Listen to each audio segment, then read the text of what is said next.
Coloca a mão no seu coração. Obrigado, Saulo. Vem aqui, pastor Marcos. Coloca a mão no seu coração e diga: Senhor, fala comigo agora. Quero ouvir sua voz. Usa o teu filho, Senhor, meu irmão. Obrigado por ele. Dá-nos uma palavra de ânimo e de fé poderosa nesta manhã. Em nome de Jesus. Amém?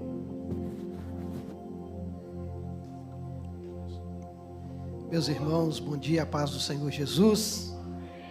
Deus é bom e eu quero oferecer tributos a Ele nesta manhã por poder estar aqui para conversar um pouco da palavra de Deus juntamente com vocês. E não há palavra que possa expressar esta gratidão, dado em visto que não estamos aqui por mérito próprio, estamos aqui porque a graça de Deus nos alcançou, e esse é o motivo de estarmos aqui e poder assumir essa tribuna com grande responsabilidade, para poder ministrar a palavra do Senhor. Amém? Glória a Deus. Uma vez mais, levante a sua mão comigo para o céu. Senhor, eu quero agradecer ao Senhor nesta manhã, mesmo, Senhor querido, não tendo condições, o Senhor nos confiou esta responsabilidade. Obrigado por esse tempo. Fale conosco. A tua palavra é viva, é eficaz. A tua palavra é como um bisturi afiado. Fala conosco, Senhor, nesta manhã. Não o que precisamos, não o que queremos, mas o que precisamos ouvir. Senhor, usa-me, Senhor, nesta manhã. Eu sou apenas um instrumento para ser usado pelo Senhor. Toma a primazia neste lugar. Tu és o nosso Senhor e nós agradecemos a Ti, louvamos ao Teu nome. Amém e amém. Irmãos, o texto, pode se assentar. O texto conhecido de Marcos capítulo 16, versículo 15, é o que eu quero nessa manhã trazer algumas reflexões dentro desse versículo, tendo em vista que o culto é intitulado Culto das Missões. Deixa eu colocar o tempo aqui, porque eu não estou vendo o relógio aqui. Senão... Aleluias, glória a Deus. Marcos capítulo, evangelista Marcos, capítulo de número 16, versículo de número 15. O texto é conhecido e eu quero ler. Eu vou ler uma vez e depois eu quero que você repita esse texto comigo. Amém? E disse-lhe: ide por todo o mundo, pregai o evangelho a toda criatura. Eu quero que você repita comigo com muita ênfase esse texto. Amém? Vamos lá, 1, 2, 3. E disse-lhes: e pregai o evangelho a toda criatura. Eu sei que esse texto talvez seja um dos textos mais lidos, mais ministrados, quando o tema é missões. Porém, há um grande poder, há uma grande informação necessária para a igreja, expressa nessas poucas palavras deste versículo de Marcos 16, 15. Eu não vou me prender muito aqui ao tema histórico desse texto, porque eu acho que é de conhecer de quase todos. Jesus dando ordem aos seus discípulos, depois de passar pelo período da sua morte e ressurreição, ele encontra com seus discípulos e ele vai dar estas instruções. Mas aqui é algo importante que nós precisamos entender. O versículo, ele enfatiza uma ordem ou uma convocação de Jesus. Jesus olha para os seus discípulos e ele diz: ide por todo mundo e pregai. Eu sei que nós enfatizamos bem este ide. No texto ou na frase em que ele está colocada, dá a entender que o ide é o que enfatiza aquilo que devemos fazer. Porém, parece que há uma informação equivocada de muitas pessoas quando leem esse texto e dizem apenas: eu tenho que ir, eu eu irei. Quando nós lemos esse texto, nós descobrimos que o verbo aqui que está no imperativo não é o verbo ide, mas é o verbo pregai.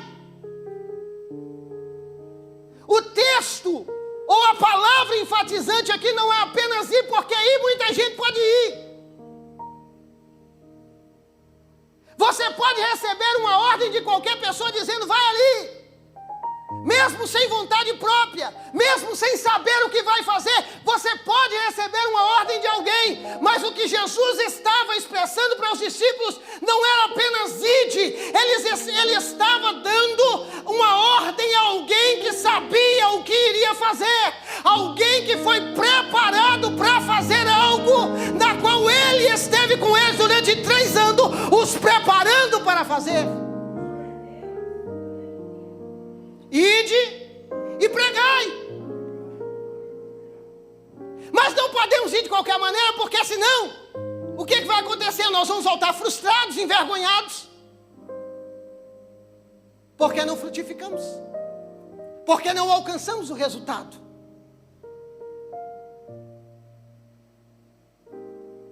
Nós temos que entender que há uma responsabilidade grande nesse chamado. Ide. Mas eu estou indo aonde? Eu estou indo fazer o quê? Eu estou indo sem saber? Não, eu tenho que ir com responsabilidade. E é sobre isso que eu quero falar nessa manhã. Existem muitas respostas para responder a pergunta o que é missões, mas essa manhã eu separei 4 para falarmos aqui o que é missões. E em primeiro lugar, missões é conhecer a si mesmo e o seu propósito. Nós não podemos sair sem conhecimento de causa. Nós não podemos sair para ir fazer missões quebrando cabeça de qualquer maneira, não. Primeiro, nós temos que conhecer quem somos. E uma das perguntas talvez mais críticas dos últimos tempos é: quem somos? Quem sou eu? Você já parou alguma vez de uma situação tão complicada que você olhou? Eu não me reconheço, quem sou eu? Há uma crise de identidade às vezes que entra em nós e nós ficamos perguntando: quem sou eu? Quem sou eu? Identidade. A segunda pergunta que fazemos às vezes é: de onde vim? Por que estou aqui? O que eu posso fazer? Para onde estou indo? Quem sou eu representa identidade. De onde eu vim conta uma história, está dizendo a sua história. Por que estou aqui? É o propósito. Porque se você chegou até aqui não é por acaso. Alguém te induziu a estar aqui. Alguém te induziu, alguém te ajudou a chegar aonde você está. Então você tem que entender que se você está aqui é um propósito. O que posso fazer, dado em vista que já estou aqui? Eu não posso ficar simplesmente de braço cruzado porque eu cheguei aqui, não. Eu preciso fazer alguma coisa. Então eu preciso adquirir aquilo que o pastor acabou de falar, habilidades. Porque sem habilidades eu vou continuar a estar onde estou. Eu não vou conseguir avançar. E saber para onde estou indo, eu tenho que entender uma missão, a missão que me foi imposta. Então eu tenho que conhecer de causa a missão pela qual eu fui chamado para fazer parte. Dr. Miles Monroe, ele diz uma frase importantíssima. Ele diz assim: o problema do homem não é morrer, é viver sem propósito. Uma vida sem propósito é uma vida fadada à desgraça. Uma vida sem propósito é uma vida fadada à humilhação. Uma vida sem propósito é uma vida sem sonhos, sem esperança, sem expectativa. Nós precisamos precisamos entender, irmão, a igreja de Deus, ela é forte. Nós fazemos parte de um povo forte. Nós não estamos aqui à toa e nem muito pouco por mérito próprio. Quem te trouxe até aqui sabia o que estava fazendo. Ele conta com você. Aleluia. Uma missão. Quando nós olhamos para Jesus, irmão, que missão exemplar. Jesus cumpriu o seu propósito. Parece que eu vejo quando João Batista está batizando no deserto da Judeia, e ele aparece e ele começa a batizar pessoas dizendo: arrependei-vos, porque é chegado, ou seja, há um tempo, é chegado o reino de Deus. João está batizando pessoas ali e dizendo que havia um que viria depois dele, que era maior do que ele não era digno de desamarrar o cadastro do seu sapato. Quem estava vindo estava com um propósito muito maior do que aquele que João estava cumprindo. E João está falando essas palavras, batizando pessoas, e de repente vem alguém. João levanta os seus olhos e vê. João o conhecia, porque havia cumprimentado ele com 6 meses de idade no ventre da sua mãe. João o conhecia. João sabia quem ele era. Parece que eu vejo, porque imagina você no meio de uma multidão, e chega numa multidão que você não conhece, e chega alguém que você conhece, alguém que é especial, os seus olhos fitam nele, os seus olhos param, você começa a olhar para essa pessoa, e João começa a olhar para Jesus. Aleluia. Parece que eu vejo alguém perguntando: João, o que aconteceu? Você parou de pregar? João, o que aconteceu? Você parou de chamar o povo de raça de víbora? João, o que está acontecendo? Aleluia. Parece que eu vejo João cantando assim, olha: livre de pecados, vós quereis ficar, olhai para o Cordeiro de Deus.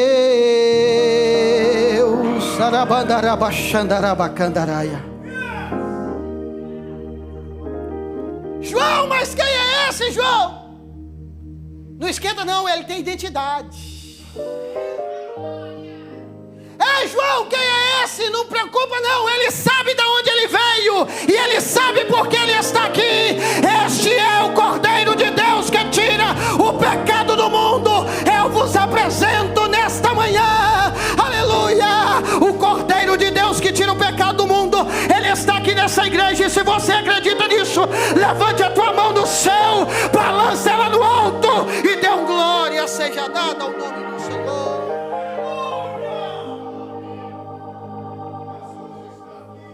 João vai apresentar a Jesus para pessoas que ele não conhecia. Eles não sabiam o que Jesus estava fazendo ali. Jesus chega para João e fala assim: agora você precisa me batizar. João fala: Senhor, mas o Senhor é maior do que eu, o Senhor precisa me batizar, como é que eu vou batizar o Senhor? Jesus diz: cumpre aí, João, o que é preciso ser cumprido. Jesus é batizado por João. Quando ele sai da água, diz a Bíblia que o Espírito Santo desce sobre ele como pomba. E o mais importante disso tudo, João apresentou porque conhecia. Quando alguém me apresenta alguém que eu não conheço, eu posso até ficar feliz, ficar alegre, enquanto eu não sei nada, enquanto eu não conheço, mas sempre há uma dúvida: será que? Porque é apenas uma pessoa apresentando uma pessoa. Porém, quando Jesus levanta da água, uma voz ecoa no céu e diz: esse é o meu filho amado. Este é o meu filho amado e eu tenho prazer nele. Jesus não estava vindo como quando Satanás aparece na história de Jó: de onde você veio? Eu vim de rodear a terra, eu não sei de onde eu venho, não sei para onde eu vou. Não, Jesus veio com propósito. Ele sabia quem ele era, ele tinha identidade. Ele nos chamou para estar no mesmo patamar do que ele. É por isso que Paulo disse: se vocês imitam a mim, eu imito a Cristo. Então vamos fazer aquilo que propõe a igreja do Senhor: ide por todo o mundo e pregai o evangelho a toda criatura. Se você está disponível para fazer isso, levante a tua mão para glorificar.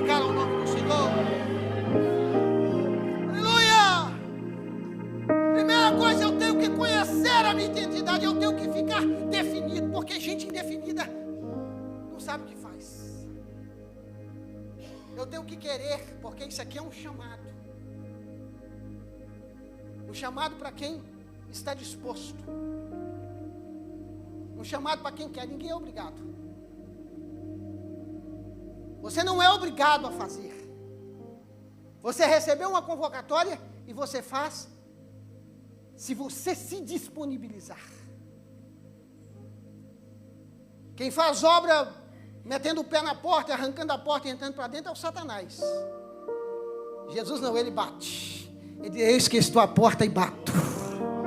Se alguém ouvir a minha voz e abrir a porta, eu entrarei em sua casa, cearei com ele, ou seja, vou ter comunhão com ele. E a comunhão com Jesus precisa de decisão.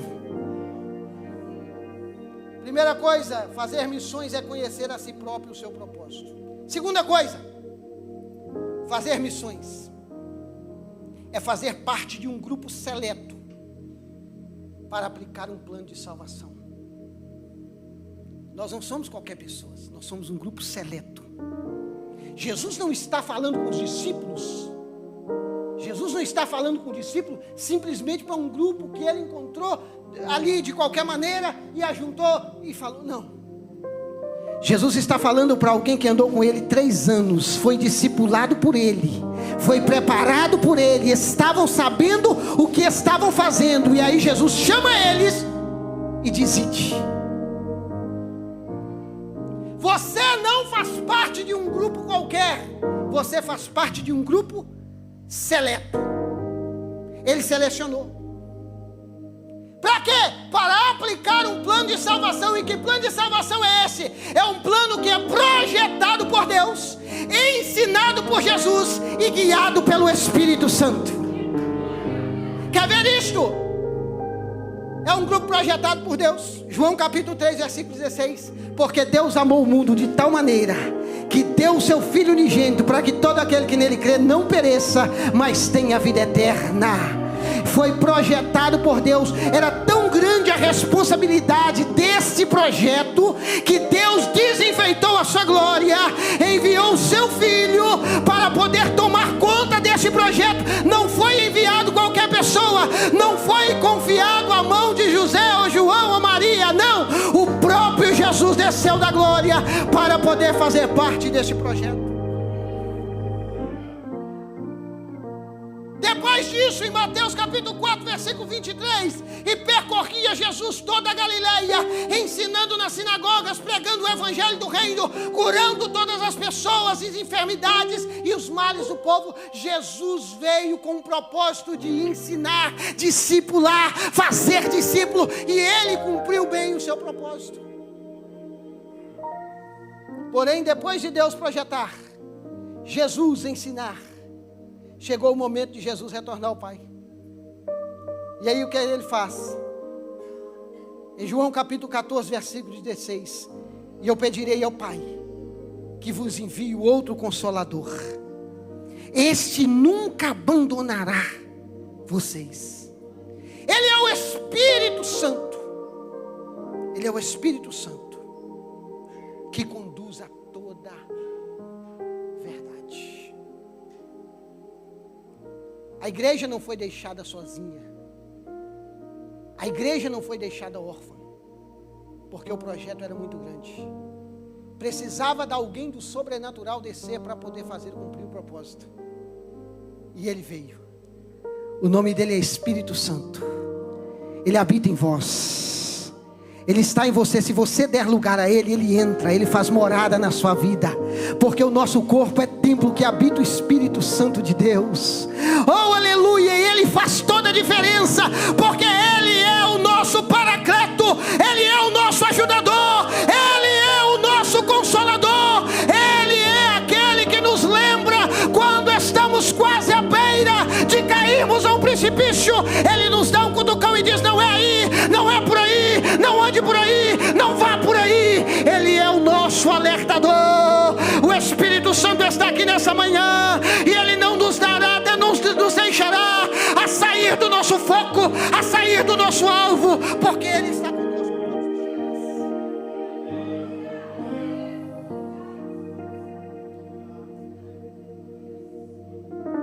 dias. Esse grupo grupo não é só um grupo seleto. Esse grupo é um grupo aprovado. Fazer missões é fazer parte de um grupo aprovado. Em 2 Timóteo capítulo 2, versículo 15, Paulo escreve a Timóteo e ele diz: meu filho, procura apresentar-te a Deus como obreiro aprovado, que não tem com que se envergonhar. Antigamente, irmãos, agora acho que já não existe isso mais. Algumas pessoas tinham vergonha de levar a Bíblia, porque quem levava a Bíblia debaixo do braço era taxado como ignorante, como bobo. Mas o obreiro aprovado não tem de que se envergonhar. Ele maneja bem a palavra da verdade. Ele não tem problema de dizer: eu sou de Deus, eu sou de Jesus, eu tenho propósito, eu sei para onde estou indo. Ainda que a sociedade diga: você é doido, você é louco, não importa, porque Paulo diz que a palavra da cruz é loucura para aqueles que perecem, mas para nós, aleluia, para os discípulos, para este grupo seleto, ela é o poder de Deus, aleluia.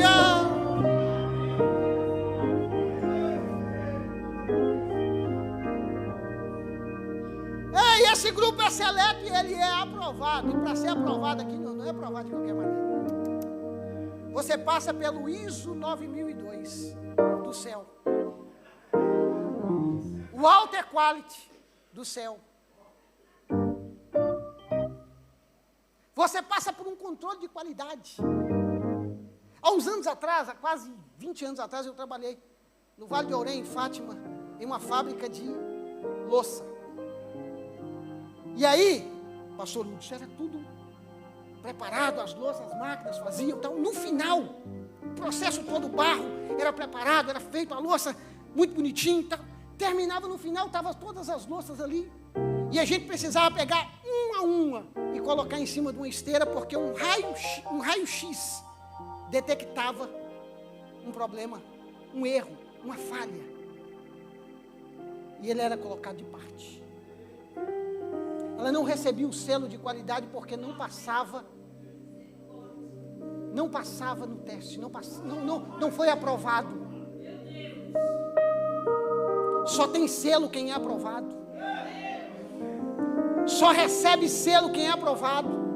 Escuta, por mais dor, porque quando Jesus nos chamou, ele disse assim: quem quiser vir após mim, negue-se a si mesmo, tome a sua cruz e siga-me. Isso dá a entender que dores nós iríamos ter na caminhada, problemas nós iríamos enfrentar, mas nenhuma dor causada por pregar o evangelho trazia em nós cicatrizes, traziam marcas.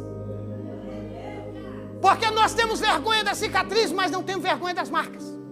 Ninguém tem vergonha de andar com a roupa de marca. Será que as mulheres aqui compram uma mala da Louis Vuitton e esconde ela para não aparecer? Não, irmão. Se compra uma mala da Louis Vuitton, pendura ela e mostra para todo mundo: eu estou com a Louis Vuitton. Marcas não causam vergonha. Cicatrizes sim. Quando Paulo está terminando o seu ministério, em Gálatas capítulo 6, versículo 17, ele diz assim: desde agora ninguém me inquiete mais. Ou seja, eu não quero ser inquietado, eu não quero ser mais incomodado com coisinhas, com picuinhas, com probleminhas. Desde agora ninguém me inquiete mais. Por quê, Paulo? Porque eu trago no meu corpo as marcas de Cristo. Levante as mãos marcados. Você foi chamado, você foi selecionado, você faz parte de um grupo seleto. Jesus te chamou, Ele confiou em você uma missão. Então vá, pregue a palavra, honre aquele que te chamou.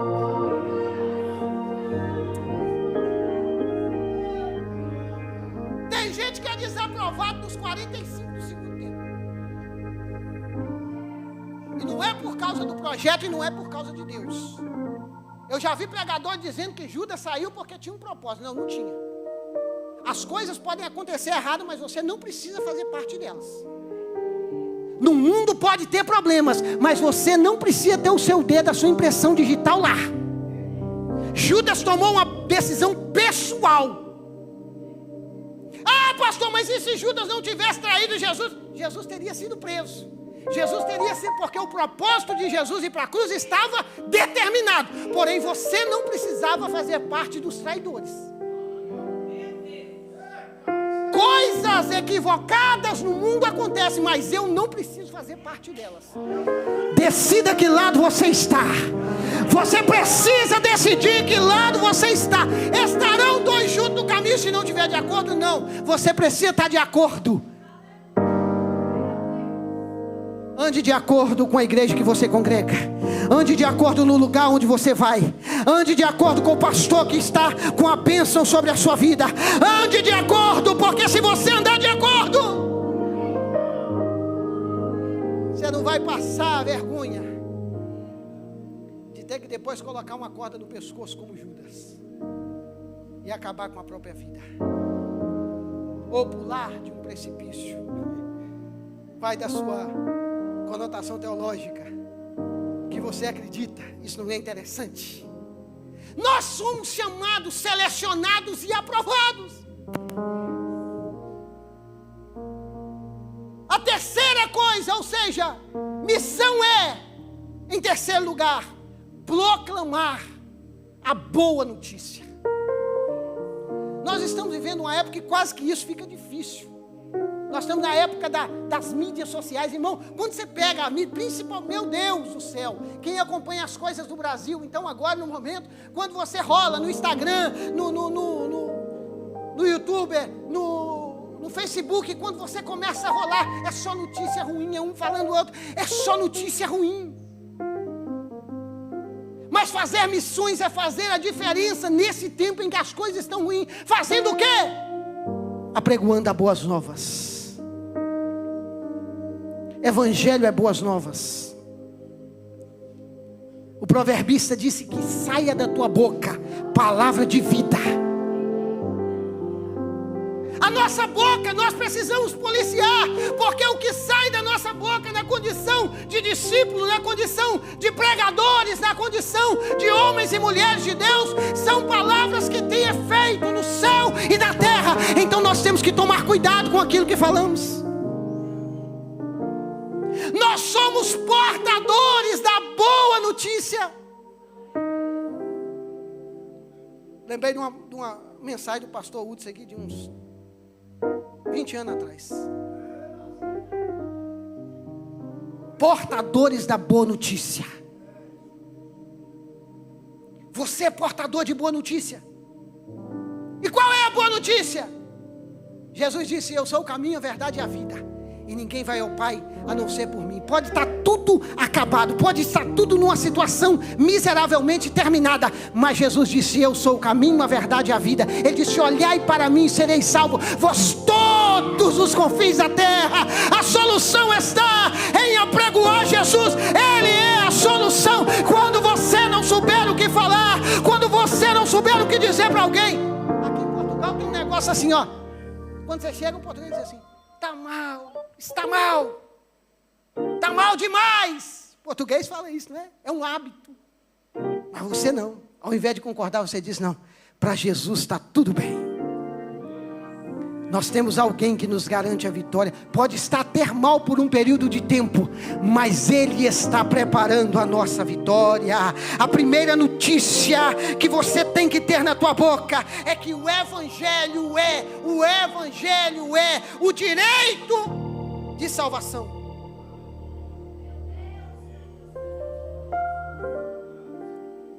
O Evangelho é direito de salvação.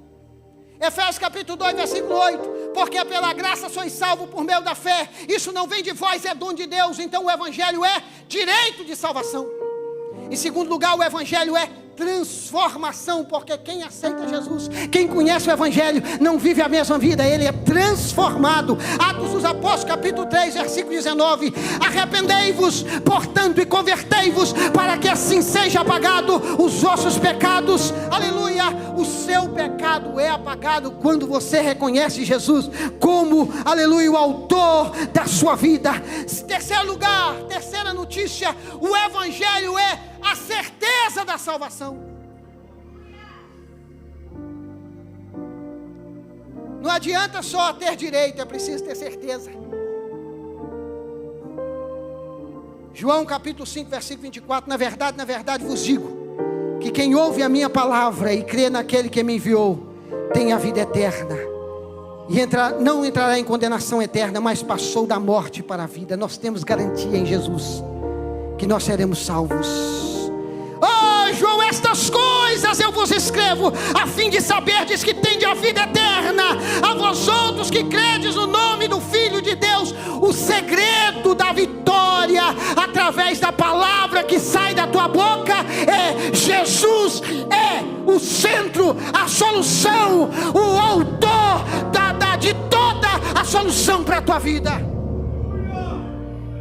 Jesus é. Eu tenho uma boa notícia: nós somos uma nação eleita, um sacerdócio real, povo adquirido. Para quê? Para anunciar. Nós temos o poder na nossa boca de anunciar a salvação através daquele que nos tirou das trevas para colocar em uma maravilhosa luz. Acabando. Quarta resposta para o que é missões: é ser cheio do Espírito Santo. Você não consegue fazer missões se você não estiver engajado. E quando eu digo missões, eu não estou dizendo só de missões internacionais, eu estou dizendo de missões locais, evangelismo pessoal, tudo que engloba o crescimento da obra do Senhor está aqui, nesse meio, nesse grupo, nesse povo. Deus conta com você. Atos capítulo 1, versículo 8. Mas recebereis poder ao descer sobre vós o Espírito Santo, e ser-me-eis as minhas testemunhas. Você não recebeu o poder para qualquer coisa, você recebeu o poder para fazer missões. Você não recebeu o poder para poder ficar parado aí na cadeira da igreja, simplesmente não. Ah, pastor, mas eu não tenho oportunidade para pregar no púlpito da igreja. Não importa, meu filho, na boca do metro tem um palanque esperando para que você proclame a palavra de Deus que liberta o cativo. Deus conta com você, não? Esse poder a qual foi proposto para nós não é um poder egoísta, não é o poder de político que faz só para si próprio, aonde o egocentrismo está avassalando. Não é esse tipo de poder que é proposto para nós, até porque o poder não é nosso, o poder está em nós, através do Espírito Santo. Você não é o super-homem. Não adianta você bater no peito e achar que vai ficar verde com um Hulk e de repente virar um super. Não, esse poder não é seu. Quando você precisa dele, ele é ativado em você, através da sua fé, através da credibilidade. Oh, aleluia! O poder de Deus será ativado em você. Esse poder gera em nós uma autoridade que não é nossa. É uma autoridade outorgada. Está aqui o doutor Joaci, advogado, ele cansa de fazer isso. Procuração. Porque procuração é o quê? É outorgar em alguém o direito que ela não tem para responder em seu nome. Jesus fez exatamente isso. Ele foi no cartório celestial e ele ensinou a procuração no seu nome. E ele diz assim: em meu nome expulsarão os demônios, falarão novas línguas, pegarão na serpente. Oh, aleluia! Se beberem alguma coisa mortífera, não fará dano algum. E porão as mãos sobre os enfermos e eles serão curados. Este poder, ele é sobrenatural. Se você está cheio desse poder nesta manhã, oh, aleluia, levante a tua mão. Foi liberada na tua vida uma autoridade.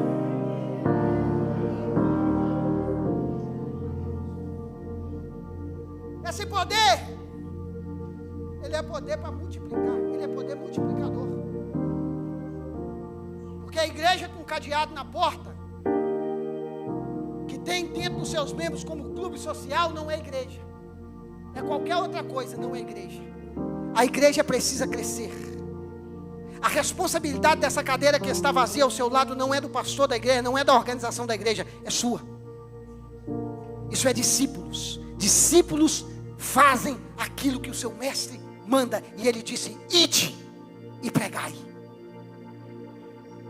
Esse poder multiplicador, ele é tão poderoso e sobrenatural que 120 transformaram em 3.000, pastor. Em um espaço curto de tempo. Estavam reunidos em Pentecoste.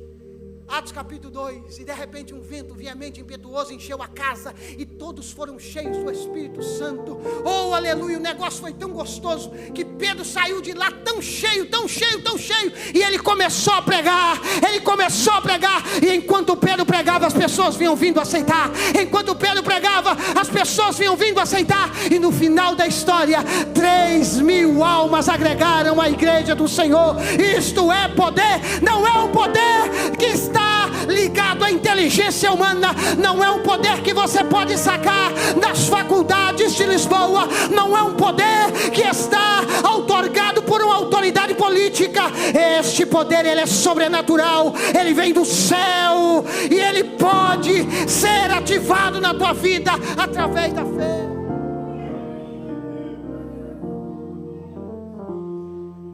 Aleluia, vou terminar. Essa autoridade, esse poder, ser cheio do Espírito Santo, traz uma coisa chamada convicção. Porque se você tiver convicção do que você está fazendo,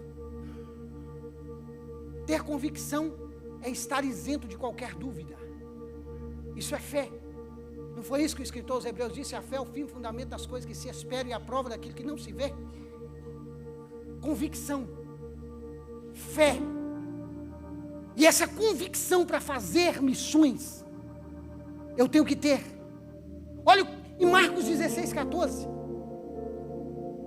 Por fim Jesus apareceu aos 11 discípulos, quando estavam na mesa, e censurou-lhes. Depois de andar 3 anos com Jesus, aprender o discipulado, Jesus vai censurar eles. Por quê? Por que Jesus censurou eles? Por não terem fé, e pela sua teimosia não acreditar nas pessoas que já tinham visto ele ressuscitado. Em seguida mandou: vão por todo mundo e preguem a boa nova do Evangelho. Jesus ressuscitou. As Marias vieram, viu que a pedra estava removida, o anjo disse a ela: ele já ressuscitou. Ele encontrou com eles no caminho e disse assim: vai aos outros e diga que eu ressuscitei. Ele encontrou com os outros no caminho de Emaús, as escamas caíram no seu rosto, e eles reconheceram ele, porque estava todo mundo voltando sem convicção, frustrado. 3 anos de discipulado, não adiantou. Eles estavam voltando frustrados, não acreditaram na promessa, não acreditaram na profecia, não acreditaram no que Jesus disse para eles que iria acontecer. Ele iria ressuscitar o 3º dia. E aí quando Jesus encontra com eles, diz assim: vocês não acreditaram, mas vocês precisam ter fé. A falta de convicção faz com que aconteça a falta de ousadia, e a ousadia é que nós precisamos para poder fazer acontecer. Se você não tem convicção, você não é ousado, e Deus conta com homens e mulheres ousadas. Deus não conta com qualquer um, Deus conta com aqueles preparados para fazer. Você precisa de ousadia. Talvez na nossa vida muitas coisas acontecem ao longo da caminhada, e nós tropeçamos e caímos. Terminei. 3 minutos, acabou meu tempo. Terminei. Por não ter convicção, falta ousadia. E por vezes nós tropeçamos e caímos. E quem diz que isso não é legítimo? Tropeçar e cair é do homem. Mas sabe por que nós estamos de pé? Porque todas as vezes que caímos, Ele estendeu a sua mão e nos colocou de pé. Seja ousado. Seja ousado. Seja ousado como Pedro ao sair de Pentecoste. Vá para a sua segunda mensagem do dia pregar. Ele entra no templo chamado Formosa, ali na porta de Formosa. O coxo está ali, ele diz: eu não tenho prata e nem ouro. Isso é ousadia, irmão. Isso é ousadia de quem sabe o que está fazendo. Eu não tenho prata e nem ouro, mas o que eu tenho eu te dou. Levanta e anda. Ousadia. Por isso Pedro e João foram presos. Interrogaram eles e falaram assim: vocês estão fazendo isso em qual autoridade? Quem deu para vocês essa autoridade que vocês estão fazendo isso? A resposta de Pedro e João: nós fazemos isso na autoridade do nome de Jesus. A resposta de Pedro e João: nós temos a procuração.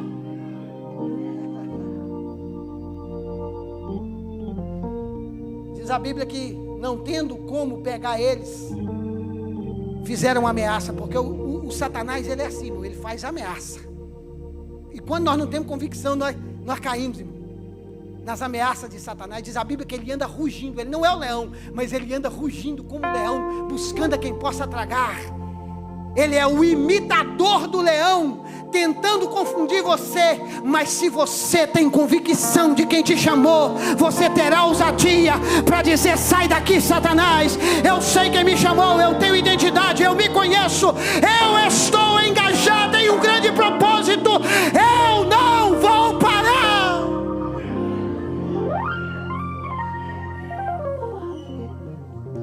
Fica de pé, eu vou terminar. Pedro e João saí dali, convictos. Chegaram na casa onde os irmãos estavam reunidos. Imagine a conversa entre os irmãos, porque Pedro foi preso, irmão.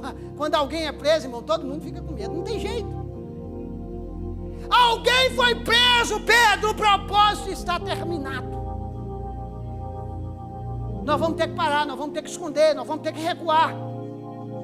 Não dá para continuar. A igreja nunca cresceu tanto quando como ela é perseguida.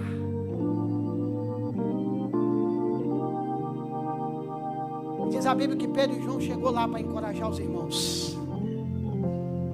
O que nos encoraja quando nós temos problemas de ter convicção e falta-nos ousadia? O que nos encoraja? Oração. Oração. Eles chegaram na casa onde estavam reunidos os irmãos. Vamos dar as mãos aqui, vamos orar. Jesus, apitou aqui, ó. Vamos orar, porque a oração vai trazer o quê? Convicção. A oração vai trazer o quê? Ousadia. E diz a Bíblia que, tendo eles orado, houve um terremoto no lugar. E tendo eles orado, tremeu o lugar, e todos foram cheios do Espírito Santo, e anunciavam com ousadia a palavra de Deus. Levante a tua mão. O poder de Deus, o Espírito Santo, ele vai te pegar aqui nesta manhã.